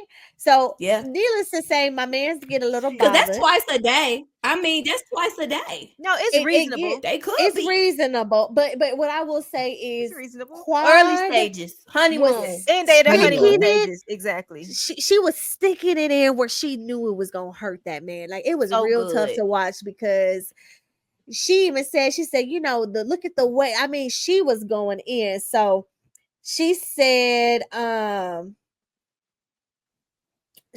they asked about I'm ready parenting. for y'all to yes, they asked about the whole parenting thing. Girl, she said, so we learned that he also has a son, a daughter, that they're really close to. And she was like, I love the way this man parents. Like, he is really close to his daughter. Like, he's such a good man. I can't wait to have a baby with this man. He make me want to just quickly have a baby with this man. So then, needless to say, we know what's about to happen. If you are a viewer in this scenario, we knew Dr. G could only be silent for so long, because she did start. But we need to mention that Sweet Tea started that mess. When she said they do it 15 times a day, she said, "Cap, y'all lying. You lying." Yeah, she said somebody lying. But when her breath, she did say that. And you thought she didn't hear you? But to be fair, Jasmine, Quad was so petty. She wasn't even talking to the group. She was literally looking at them, answering all the questions, because she wanted them to see her face. Was she sitting on his lap by this point? No, not yet, because they didn't start arguing yet. Not yet. They start arguing yet. So at this point, I just watched it today, because I was taking tea for tea. This was in the chair looking directly at them, not even answering to the group. It was like, yes, he do. And yes, he does. I said, oh, this is getting real uncomfortable. You just want to be me. Because she is really pushing it towards them. Like, Marla, do you know the moment?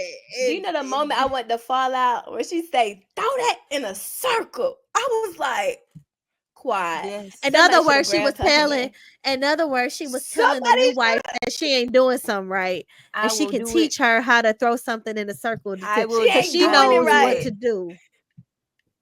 Y'all, when I tell you the commentary, even from the other married couples, was like, I don't know, do we intervene? Toya was the MVP. Toya was the MVP. She was the MVP. So then they okay over there. Because it's like, you don't know if she's serious or not. So it's like, is she really trying to help them? She was like, yeah, we can have a baby shower. Yeah, girl, we can throw that. Yeah, no, listen, Quad was inappropriate because she was like, not only knowing that they're having baby issues because they've been talking about it, but she's like, you need to do it a lot more often so I can be the one to throw you a baby shower. Girl, that was so inappropriate. When she said, you want to be me, she said, you want to be me. You want to be me. I was like, I mean, but she do though. I mean, where's the lie? Where's the lie? Like Beverly said last season, that girl T put quiet on her mood board and said, that's what I want. I want her life. I want her life. I want her life. You got her house, ain't changed a bit. You got her man. He ain't changed a bit. Clearly. Her friends not out. Her show. Not out. You got on a show that nobody even really cares you to really be on, or even want to really be around you. Man. But you a castmate, so they trying to make it work. But you got in. But she was successful. Here's the issue. And then we're gonna go around and talk about like everybody's like take on this. My issue is I didn't like how Dr. G actually started talking to Sweet Tea. So when Sweet Tea, so everybody is focusing on the Quad scenario, they are divorced. I expect them to bicker. I expect them not to agree. I expect them to be petty, especially with how their marriage ended. It was turmoil. So everything that they were giving to each other did not shock me. That's not shocking. What I didn't appreciate was how Dr. G talked to Sweet Tea. And I don't even like her. But Heavenly said it was worse than that. They cut a lot out. It was so disrespectful. But to do that in front of an entire couple group and people see how you're talking to me, and then my nemesis is sitting across from me and her man is picked her up, sat him on his lap like, said, my man would never talk to me like that. He would never talk to me. It's loud over there. He would never talk to me like that, baby. That sounds like and it's so crazy because it's like that's how he talked to Quad. Yes. It is. But that's what she was saying. She was triggered. I showed y'all the narcissist. Like she was saying it. She was like, I showed y'all. That's what he used to do to me. Like, but here's the thing. She was triggered because his voice and how he was talking to Sweet Tea stupid. Actually brought out the worst in her. Agreed. Because it started triggering her. And then what I love about her new man and why I'm hoping they're going to work, he noticed the trauma and he could have easily been like, you doing too much so you still love him. He said, no, I recognize that she's still triggered and is bringing things from her past. But versus like having a conversation with her in front of everybody, he was like, no, baby, I got you. And just was rubbing her back and like really like supporting her. Meanwhile, Sweet Tea is getting a tongue lashing. And he left her. She gets to see how much he still cares about this woman. And she's so delusional though. Oh and my that God, is what hard. Toya said to her in the said, girl, that read is the room. Hard. She said, wake up. Like, what do you mean? That's a hard thing. That's a hard pill to swallow though. It is because like when she's going, they're going to the room. Yeah, no, that's not gonna happen. He continues because he continues, which is crazy. So they get in the room by themselves, and she's like, "I don't understand, like why you're so mad at me. Like you're giving me misplaced anger when I'm just trying to tell you she's coming at me. Like I'm not going to sit here and be quiet because at first I was like, Sweet Tea ain't got no backbone. Like this girl coming at her and she ain't saying nothing. So when she did start mouthing off, but that's why he's telling her not to. And I feel sorry for her because like in that moment, I was like, wow, like she thinks she got everything she wanted, but it's giving me a Princess Diana situation. of like I wanted to be a princess, but I didn't know what it came with. No, let me tell you the truth. I feel like I wanted to be on this show and I wanted her life. I think I didn't know it was gonna be this bad. No, this is what I think. This is the syndrome, and I used to tell somebody in my past this. The women don't want you. They want what they see you do for me. They obsessed with how it looks for me. They don't want you. And so when they get in those situations and she started looking around like, oh, this is why she left them. Oh, shoot. Like, okay. Oh, like that's the thing. She's delusional. She wanted to be Quad. She's still doing interviews saying right now that Quad wants to be her. And it's like sick in the head. It's the other way around. And she knows that she won't have a storyline or stay on the show if she don't mention Quad. In what world if Quad wanted to be her, she could have still been. He was begging her to stay with him. Agreed. Like Quad said, she is the one that ended the marriage. She said that was another trigger for him, right? Yeah. Because he then went into, I fought for my marriage, even though I didn't even know that it wasn't good for me. I think Dr. G was so bothered by that exchange when he disappeared from his own wife and she couldn't get a hold of him. Crazy. I was like, you should not be that bothered by this situation. If you are you're the one that's married. Right. You are the one that's in a completely new marriage. Her and it but didn't that's work. The thing. You got your butt on this TV. He thought he was going to one up her. That's abuse. At the end of the day, I heard somebody else say it, and I was like, that makes so much sense. That's abuse. That is. You left this show. Yes. You gonna come back with your new wife at my place of employment, and then gonna bring her. Y'all gonna sit here and run a year of just going in on me and talking about me the whole year. People forget that part. They forget that part. In on her for a year. Yes. Now I'm gonna do my big one and show you what time I'm really on, and now it's a problem. Yes. I think he thought she wasn't gonna come back. Like I think they really thought that, like I said, they knew that group with Quad was fractured because Greg was cool with the guys. So I know that he thought, Quad finna be on her way out. We could go back on this show, whatever. She got her friends back and reminded him, these my friends. This is my show. Because he's like, I'm not gonna do this abuse. Nobody told you to get back on this show. You hated it when the Quad man was on said it. that. Curtis and Heavenly Man was like, I would have never came back to this friend group. They said it on the episode. Why would I think because you a therapist? I told you why, to get his new wife what she wanted, because at the end of the day, she's still younger than him. And so he still got to give her something to make her want to be with him. And I think that was part of their conversation.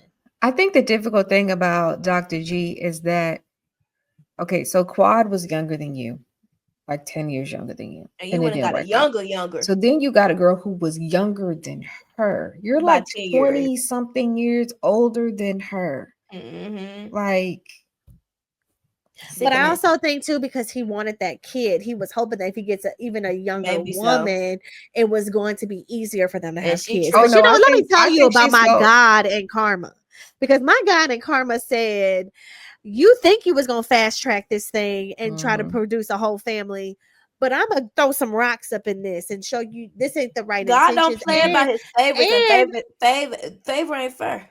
Favor is not fair. And I'm gonna say Karma, because like I feel like he really wanted to do these things to try to do it before her. To hurt her. Yeah. And that's, to me, if you really done with something, and this is what I tell people, if you really done with something, you ain't even looking to see what the other person is doing. It's like, I don't even know you exist. I don't even see you.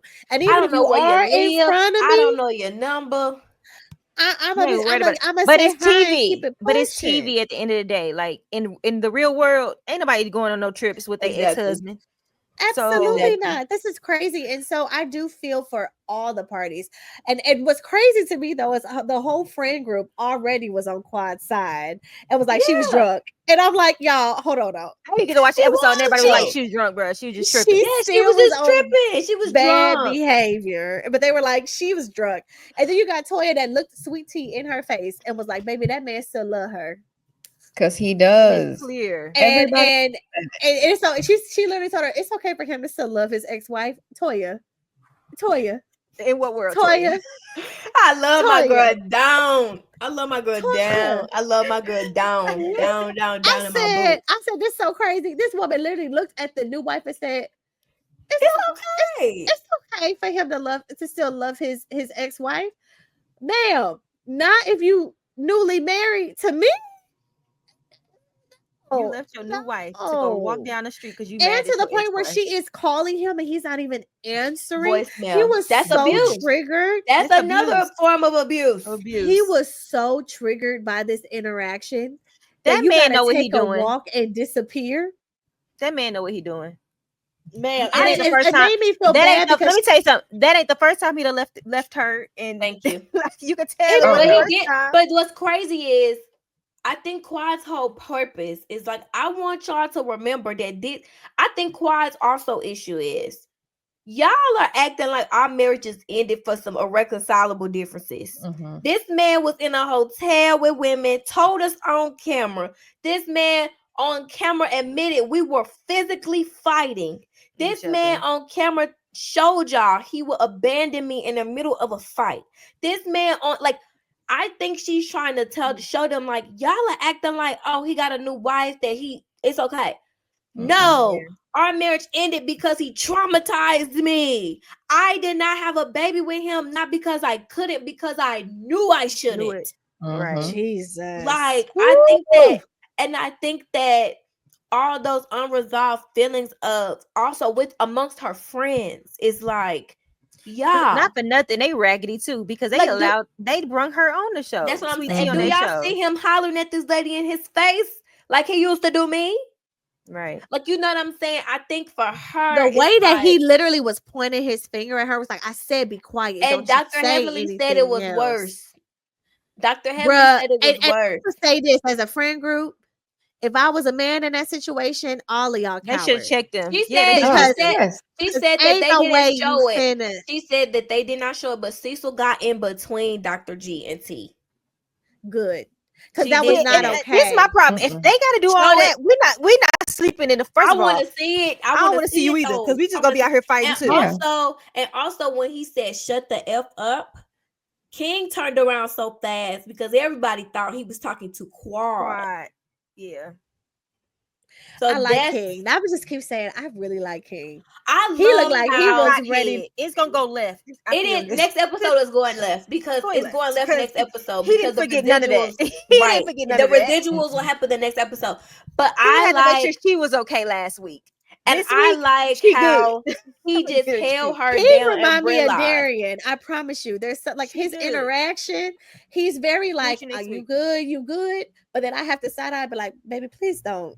No, next week I got you. Back out there. She's not drunk anymore. She's fine. Please don't. I'm on your head now because I remember all of it. And then I look to the side, and next thing you know, he in a fight somewhere, and I'm like, I don't know what happened. I don't know what happened. I was fine.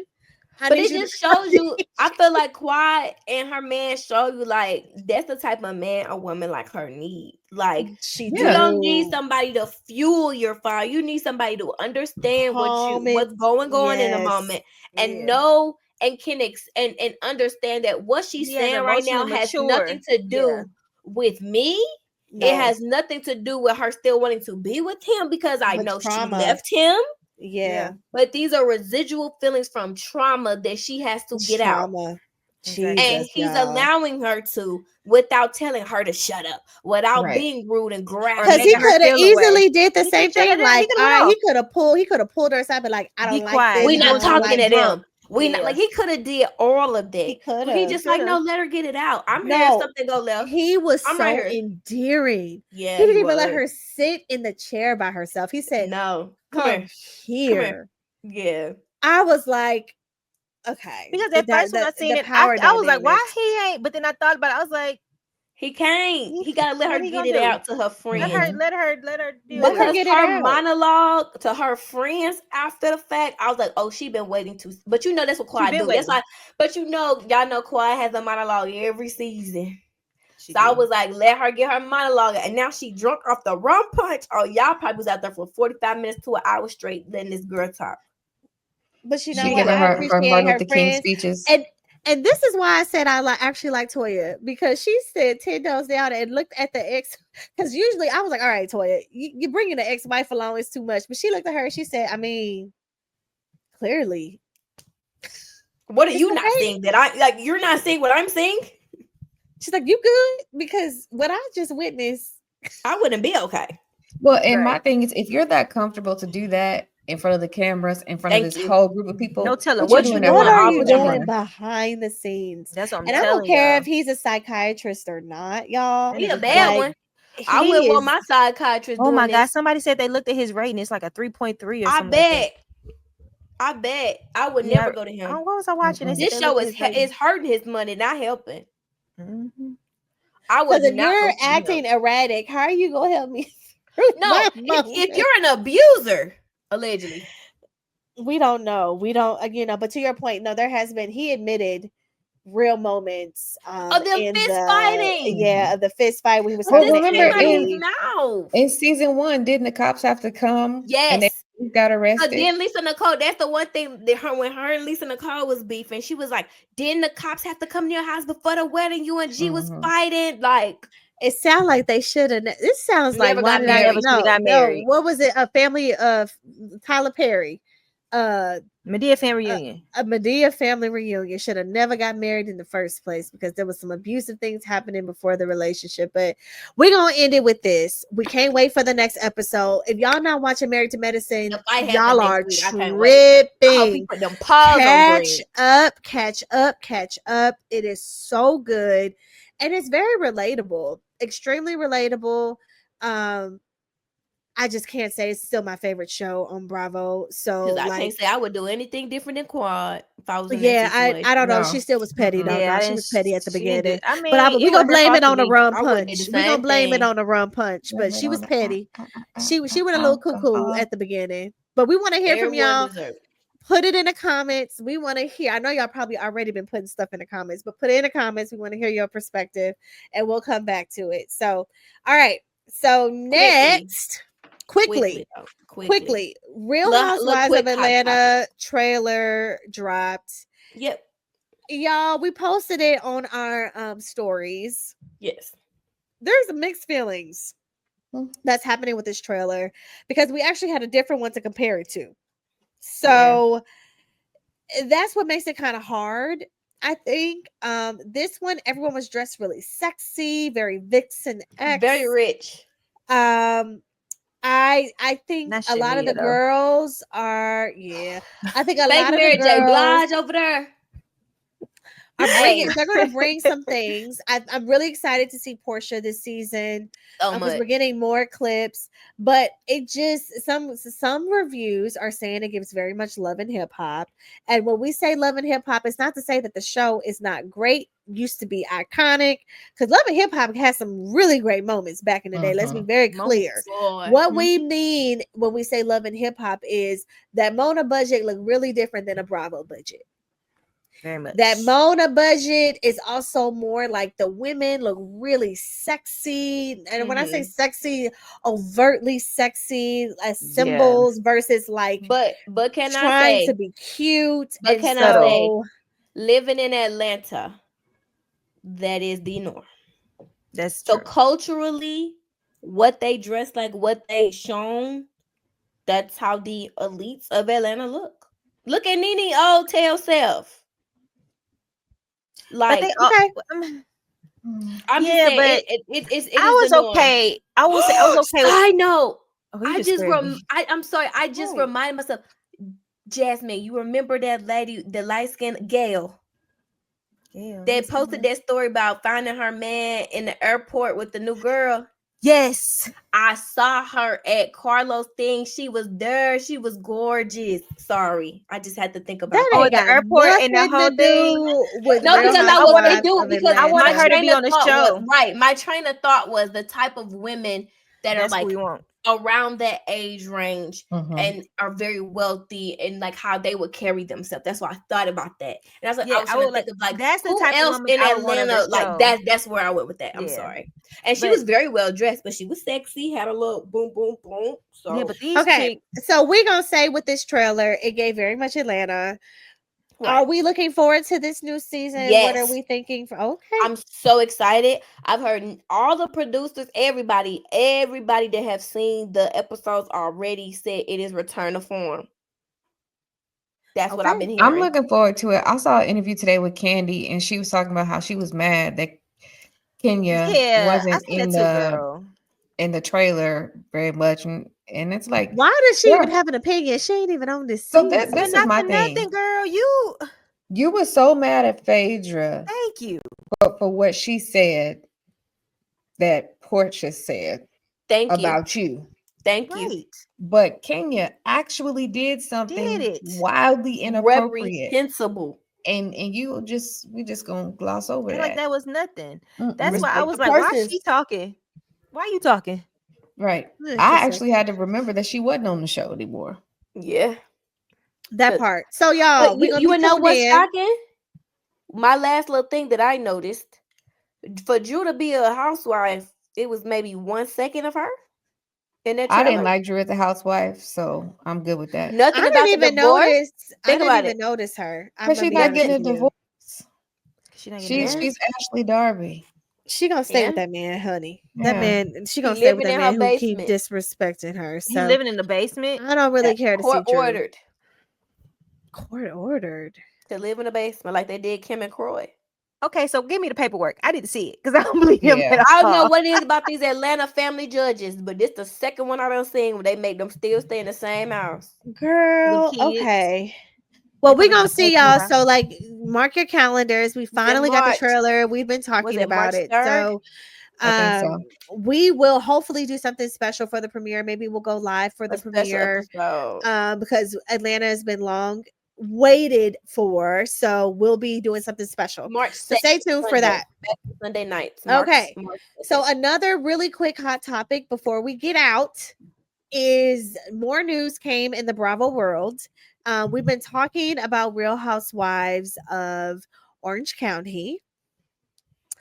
And we know they had a very epic season. This last season was really explosive. We said a lot about Shannon, a lot about Tamra. And they had we said a really good season. It was what did we rate it? I thought we rated it like our top 2 or 3 of it was top 2 or 3. It was very high. So we just got news, guys. So if you've watched Orange County before, Gretchen was really someone would say a fan favorite. Gretchen was not scared of bullies or nobody. She wasn't scared of nobody. She went at them all. Before she even had anything to even have something, she still was scared. And she also brings Slade back. So they're still married. And Slade, as Carlos said in his podcast, is the white Peter. The white Peter. He is the white Peter. First thing, you know what I need? Peter. You know what I need, y'all? First thing, I need Terry Dubrow and Slade send down. First scene, not even the women. I need Terry and Slade being messy. Because Heather friends with them. Heather friends with them. Sit down and be messy. The two queens. It's going to be so good because what we said in this last season was Tamra don't have anybody to comfort her, to get her together. Like Vicky would get Tamra together. But Vicky ain't there no more because we know she's an OG and it was time to get her out. It's time. So what Miss Gretchen, even when they tried to bully her, even when they did some really despicable things to Gretchen, Tamra did. Yeah, that was really bad. I would get my leg back for that. She still held her own. I'm gonna figure that out. And what I'm looking forward to is Gretchen is younger than all of them. So she's gonna come back real fly. And I can't wait for what this next season is going to bring with her coming back. But yeah, that's the news. We were like, all right, go Gretchen. I'm excited because They always talked about her relationship with Slade. It was never gonna work they've out. been together ever All since. this stuff. They've been together forever. They done had a baby. Like, I can't wait. I'm ready for Gretchen. Same. Let's go. So more to come. And then, so guys, we're getting ready to end, but your homework. You should be watching Traitors. Yes. If you are not watching Traitors, I don't know why. Get into it.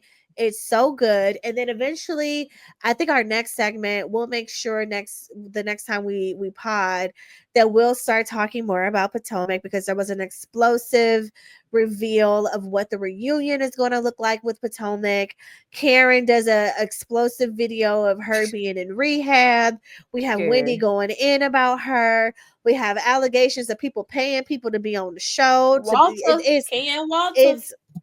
It's a mess, and it's going to be good. So we hope that in the next one, we'll be talking more about Potomac, because that is still going on. And then, as Mandie talked about in the previous episode, we really have not spent time on Salt Lake. And I also understand they had a really great season. It's over, but we still can talk a little bit about like what were the highlights of the reunion and what highlights of the season and what we think, and what we think they're going to do. And then last but not least, we still need to also discuss New York and like that explosive reunion, but more so, what are they about to do with this show? Because they gave her redemption arc on the end of reunion. I keep hearing conversations of if this show should even get another season, or did the reunion do enough to make them say, let's try it again? They're gonna keep the story going. Okay, so I said Rebecca Minkoff not coming back. So so they're going to continue them. So they're going to give them another shot, but more to come. So guys, that's our time. And we enjoyed our time. It is still Black History Month.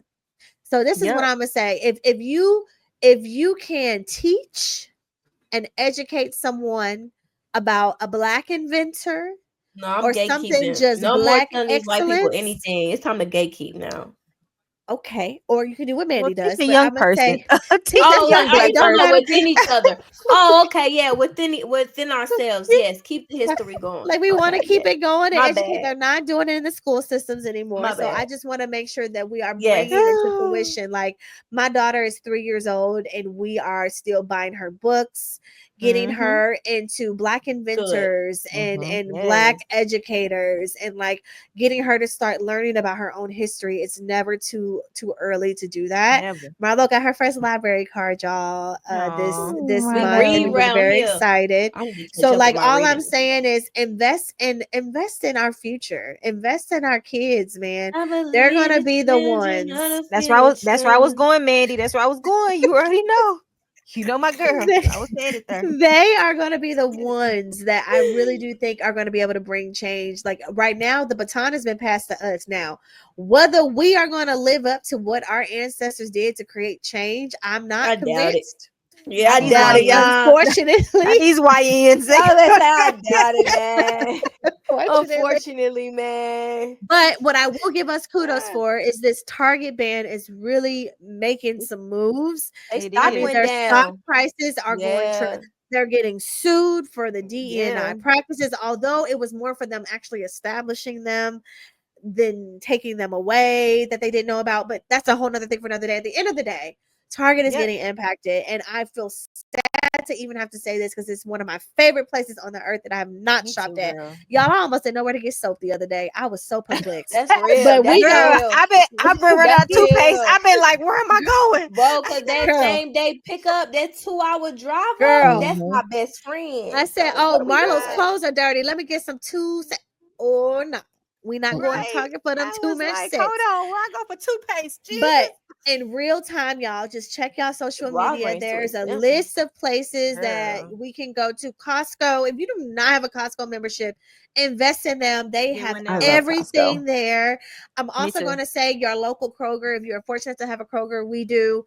We were able to get. That's why I got my soap, y'all. I got my soap from Kroger. Them prices, you can take your local stores because our local stores. Okay. Yes, make sure Schnucks is also not rolling back. That's important. But all these is, so don't shop at all these is. Yeah, all these is. Yeah. It does mean I don't shop at Whole Foods. I'm a Trader Joe's. Trader Joe's girl. Yeah. Trader Joe's girl. I'm a Amazon Fresh girl. So I'm shocked. That's even worse. You already know what they doing over there. Even worse. What I'm gonna do, y'all? I don't know. I don't know. Amazon Fresh girly. But I'm also going to say not everyone is fortunate enough to have options. So just be, do what you have to do to survive. Yeah. But just still be mindful of your purchases. Where you can buy Black, especially this month. Martin Luther King will still be proud buy Black. Like we need to. Our money is powerful, and they keep telling us it's not. But when we choose to put our money elsewhere, it makes moves. Yep. So just to also part of your homework, buy something Black. Support a Black business. Yes. Like let's support in our own communities. I don't care what that looks like. Black store. And I love it. Even if it's go to your, neighborhood Black beauty supply versus hitting Amazon because it's cheaper. Yes. Go get that hair in them bundles from down the street. Make sure Black owned. It be them other owned though. It be them other owned. So go to the Black. But we're going to still support minority businesses. But even more so, we want to be more intentional. Mandie, wait a second. I'm sorry. I'm gatekeeping. I'm on some gatekeeping. More intentional with Black business. There are Black beauty supplies. So what I'm saying is be intentional with where you spend your dollars. And even if you are an other and you're a friend, I'm going to call you the friends that just want to support. Do the same. This is the same thing for you. Like support us by also not giving to these places that do not support DNI. And then also like buy something Black this month and support a Black business. That's how you can also be an ally and help. And we're going to end it there because it got real. But y'all have a really wonderful week. Until next time, it is the Black History Month. And we going to keep it pushing. See y'all next time. Bye, y'all.